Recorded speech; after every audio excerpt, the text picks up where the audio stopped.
Vamos a consagrar nuestro programa de hoy al tema de la Semana Santa, que es una fiesta religiosa, pero que forma parte de los feriados de nuestro calendario nacional, y esto desde comienzos de la República. La festividad en sí misma se ha conmemorado en el Perú, naturalmente, desde el siglo XVI. Para comprender el significado de la Semana Santa en general y del Viernes Santo en particular, hemos solicitado la presencia de Monseñor Pedro Barreto, cardenal de la Iglesia Católica Universal y arzobispo emérito de Huancayo. Pero él ha vivido antes de Huancayo en Jaén, donde fue vicario apostólico, y en Tacna, donde tuvo responsabilidades en la Compañía de Jesús, que es la congregación de la que forma parte. Y desde luego, experiencias desde niño en la Lima de los años 40 y 50, en donde él vivió sus primeros 17 años de vida. Monseñor Barreto, muy buenas noches, gracias por estar con nosotros. Muchas gracias, Fernando, por esta invitación. Recordar es vivir, y por tanto recuerdo que en el centro de Lima, a una cuadra de la parroquia de San Pedro, ahí muy cerquita de Torre Tagle, nací hace 80 años y ahora estoy muy feliz de estar en contacto contigo para reflexionar sobre el acontecimiento fundamental de la pasión, la muerte y resurrección de Jesús. Antes de entrar a esa reflexión, quisiéramos, para conocerlo un poco más y conocer su experiencia, saber cuáles son los más antiguos recuerdos que usted guarda de la Semana Santa en el centro de Lima. Bueno, desde muy pequeño yo he sido acólito de la parroquia de San Pedro, de los padres jesuitas, y yo recuerdo que con mucha devoción, no solamente yo, sino todos en mi familia participábamos en todas las actividades. Recuerdo también que en la Catedral de Lima, con el cardenal Guevara, que fue el primer cardenal del Perú, estuve en alguna oportunidad ahí. Era un recogimiento muy grande y en la familia teníamos todos para escuchar todo lo que significa el Viernes Santo y las 7 palabras. Y recuerdo también al padre Salvador Tito Otero, un jesuita renombrado, y que toda la familia escuchábamos por radio, porque en ese tiempo, estamos hablando del año 55, 56, todavía no había llegado la televisión. Entonces era un clima espiritual de familia que acoge este acontecimiento fundamental de la muerte y resurrección de Jesús. Y luego le tocó vivir la Semana Santa en Tacna, en Jaén, en el norte, y en Huancayo. ¿Qué diferencias hay? No sobre el fondo de los temas religiosos, pero sí sobre las prácticas culturales, ¿no? Sí, en realidad en Tacna yo estuve 15 años como sacerdote. Ahí participaba desde una experiencia parroquial, donde había mucha participación. En Jaén ya como obispo, en el 2002, era una participación, yo diría, masiva de la gente, porque la extracción campesina hacía muy cercana a la experiencia. En Huancayo, como ciudad, tiene una experiencia muy importante. ¿Por qué? Porque en realidad la religiosidad está a flor de piel, podríamos decir así, en Huancayo. Yo recuerdo que también estuve 3 años en Huamanga, en Ayacucho, y en pleno proceso, yo diría, de liberación de toda la violencia política.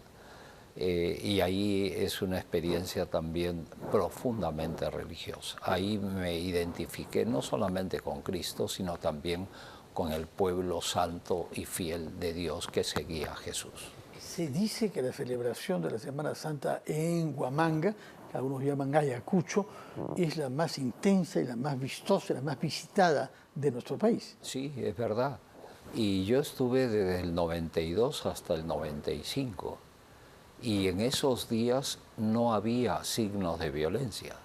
E incluso se corría la voz que algunos que cargaban alguna anda eran también de aquellos que en un momento eran violentistas, terroristas. Y la verdad es que los 3 años que pasé la Semana Santa en Huamanga, para mí fue una experiencia muy profunda de unión con Cristo y de unión también con aquellos muertos por diversas causas, con familiares que lloraban también.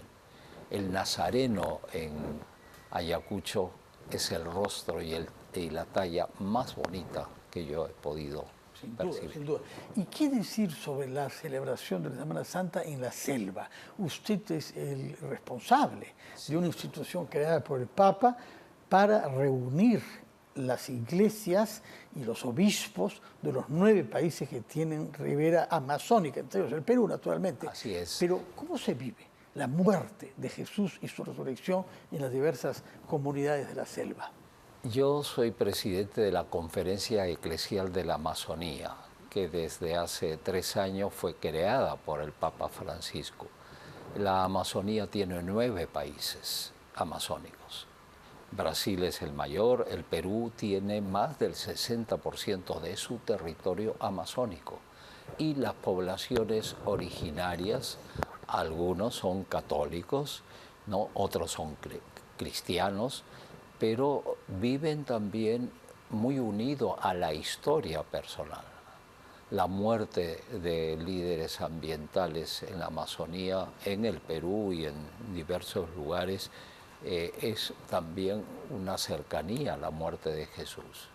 Y por tanto la deforestación amazónica, incluso con esta ley forestal y de la fauna silvestre que el Congreso de la República hace unos meses dio, es dar carta blanca a la pasión, la muerte de la Amazonía y de los pobladores ahí que viven ancestralmente. Esto para mí es muy importante transmitirlo, que el dolor, el sufrimiento, la pasión de Cristo continúa hoy en los hermanos y hermanas que sufren esta violencia de aquellos que se consideran los todopoderosos, desconociendo que el único todopoderoso es Dios. ¿Cómo vive usted el hecho central de la Semana Santa, que es la pasión de Jesús, del Nazareno, como dice usted? A propósito de Ayacucho, un enviado por Dios que sufre, que suda sangre en la cruz, que llega a decir: Padre, aparta de mí este cáliz, que tiene una duda humana de terminar de esa manera, no solamente condenado injustamente, sino ratificada esta decisión, por decirlo así, por voto popular. Sí, en realidad es algo que es la expresión del sufrimiento de las personas hoy también, porque Cristo en su propia vida, en su propia persona, asume esta injusticia, ¿no?, de cegar una vida en plenitud, porque él tenía pues 33 años de edad. Primero yo diría que Jesús era muy consciente como persona humana que el tiempo se le acortaba, que había gente que estaba decidida a eliminarlo. Él es consciente de eso, pero no se retrae. Le suplica a su Padre que le quite ese cáliz, ese sufrimiento, pero no se haga mi voluntad sino la tuya. Por tanto, es un misterio de amor, es un amor que se entrega totalmente. Y creo que hay todo un proceso en la pasión. La pasión significa sufrimiento. Sufrimiento primero en la última cena, porque uno de los que él había elegido lo traiciona vendiéndolo por unas monedas, la corrupción. Segundo, en la oración del huerto de los olivos. Y Judas no tiene mayor imaginación que entregarlo a Jesús con un beso. con un beso entregas al Hijo del Hombre, dice Jesús. Para señalar ese Que beso él a los es- soldados romanos, ¿cuál era Jesús? ¿Quién era Jesús? Porque no lo conocían. Y después el apresamiento. Jesús estuvo preso. Y las autoridades judías, religiosas, lo llevan a la autoridad de Pilatos, que era representante del Imperio Romano, para que lo condene a muerte. Él se da cuenta que no tiene ningún delito, pero se lava las manos. Primero lo manda a azotar para que se conmueva a la gente y aún así prefieren a Barrabás que a Jesús. Ahí está, yo diría, la insanía de la maldad del corazón del hombre de querer apagar esa luz que es Cristo como amor. Y por último es cargar la cruz. Y el mismo Jesús dice, el que quiera seguirme, que cargue su cruz cada día. Pero lo más emocionante es que en la cruz sus palabras benditas, ¿no? Primero, Padre, perdónalos porque no saben lo que hacen. Y uno se pregunta, ¿no sabían lo que hacían? También manifiesta esa sed de justicia, tengo sed. Hijo, ahí tienes a tu madre, madre, ahí tienes a tu hijo. Y cuando ya termina de esta larga agonía, dice, todo está cumplido. Es decir, Jesús hasta el último segundo, y ojalá sea también para cada uno de nosotros, todo está cumplido, aun cuando haya sufrimiento y dolor. Pero el grito de victoria es al tercer día, la resurrección. La resurrección. Y la pregunta que yo me hago muchas veces es que la muerte de Jesús, siendo inocente, que pasó por el mundo haciendo el bien, quedó impune. Esta impunidad de muchas muertes, muertes en el Perú, muertes en toda la humanidad, la impunidad. Jesús sufre esta consecuencia de la impunidad. ¿Quiénes eran los responsables y culpables? En primer lugar, las autoridades religiosas, que no creían que era el Hijo de Dios. Tampoco las autoridades políticas, porque, como diciendo, este es un asunto religioso y yo no me voy a meter. Pero también de la misma sociedad, de un pueblo que aplaudía a Jesús cuando hacía sus milagros, pero en el momento de la dificultad guardaron silencio cómplice, como hoy en el Perú hay silencios cómplices que afectan a la sociedad y a este tejido social. Los obispos del Perú, el 25 de enero pasado, hicimos un mensaje muy claro, ¿no? Diciendo claramente que el Perú tiene que cambiar de rumbo, y ese rumbo es esta fuerza de la resurrección de Jesús que vence la muerte. Monseñor, cuando un Viernes Santo, el Viernes Santo, como el de hoy, no hay misa, es el único día del año en que no se celebra misa. Hay otros oficios y otras liturgias en vez, el sermón de las 7 palabras, etcétera, y eso era muy frecuente cuando éramos niños en el cercado, ¿no es cierto? ¿Qué significa para un sacerdote que está acostumbrado a hacer misa todos los días, como usted desde hace 60 años, el no hacer misa un día como el Viernes Santo? Bueno, el Viernes Santo hoy es como si Jesús no hubiese resucitado, no hubiese celebrado la Eucaristía. Es la muerte, celebramos la muerte. Y uno puede decir, ¿cómo podemos celebrar la muerte? Pero es que la muerte para nuestra fe no es la última palabra. Es el comienzo de una vida más plena y total y para siempre. Celebrar la muerte de Jesús es el triunfo de Jesús sobre todo aquello que es la podredumbre de la corrupción que nos asola, que nos afecta. Por tanto, para un sacerdote no celebrar la Eucaristía el Viernes Santo, nos unimos a ese Jesús. Y creo que aquí hay un mensaje muy, muy claro. Celebramos las 7 palabras de Jesús. Que las ha citado usted, las que pronunció en la cruz, ¿no? Que pronunció en la cruz, y que esas 7 palabras fue creado por el padre Francisco del Castillo, un jesuita que vivía en San Pedro. Tiene larga tradición, sí, sí. Así es, y que después se extendió en todo el mundo. Y lo único que hacemos es adorar a Cristo puesto en cruz. Ahora, hay una palabra que no ha mencionado usted que Jesús pronuncia en la cruz y es tan intensa que algunos evangelios la citan en la lengua en la que Jesús hablaba, el arameo, ¿no? Padre, Padre, ¿por qué me has abandonado? Eli, Eli, sabachthana, me parece, o algo así. Sí. Explíquenos, ¿por qué dice eso Jesús? Jesús tiene una experiencia de unidad con el Padre, ¿no? Y como hombre, como persona humana, al mismo tiempo como verdadero Dios, experimenta ese abandono, esa soledad. ¿Cuántas veces muchos hermanos y hermanas, tal vez parientes, repetimos la frase de Jesús en medio del sufrimiento? ¿Por qué me has abandonado? Y es que no quiere decir que Dios Padre lo ha abandonado, sino experimentamos esa soledad profunda. Y yo puedo hacerle una confidencia, Fernando. Yo tengo 2 stents.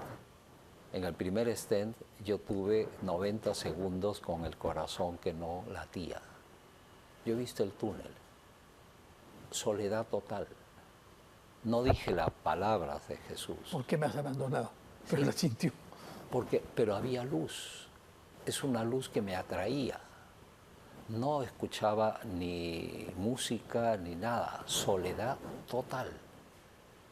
Pero yo estaba de alguna manera impresionado porque era como un imán que me atraía hasta Hacia una luz más allá de un túnel negro. Así es.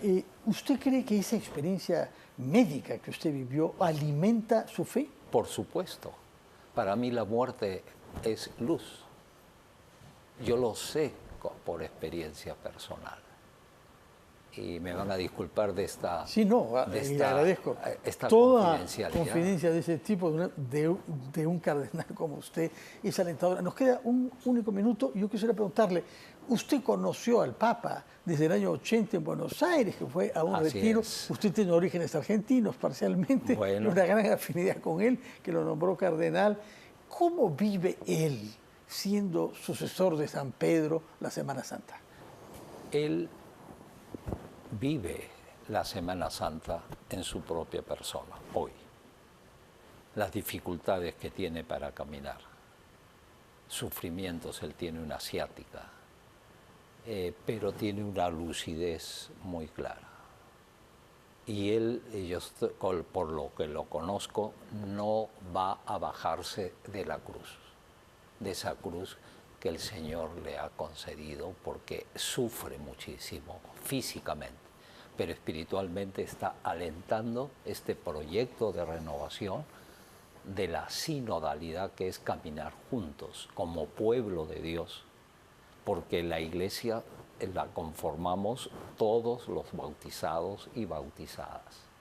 Entonces yo veo al Papa Francisco como el ícono de un liderazgo en la Iglesia con la cruz de Jesús, porque es fuertemente criticado por algunos hermanos cardenales, algunos obispos y grupos, pero él está sufriendo esa pasión, esa muerte de Jesús, pero con la esperanza en su resurrección. Muchas gracias por su presencia, muchas gracias por sus palabras, Monseñor, muchas gracias por su confidencia personal sobre su propio problema de salud, por decirnos algo sobre el Papa, que usted conoce desde el año 80, amistades en Buenos Aires, y gracias por transmitirnos el sentido profundo de estos feriados que ojalá alimenten a quienes hayan escuchado y en todo caso nos hagan comprender mejor por qué celebramos estos días como feriados desde hace muchísimo tiempo. Muchas gracias. Muchas gracias, Fernando. Un feliz sábado de gloria y domingo de resurrección, Monseñor Cardenal Pedro Barreto.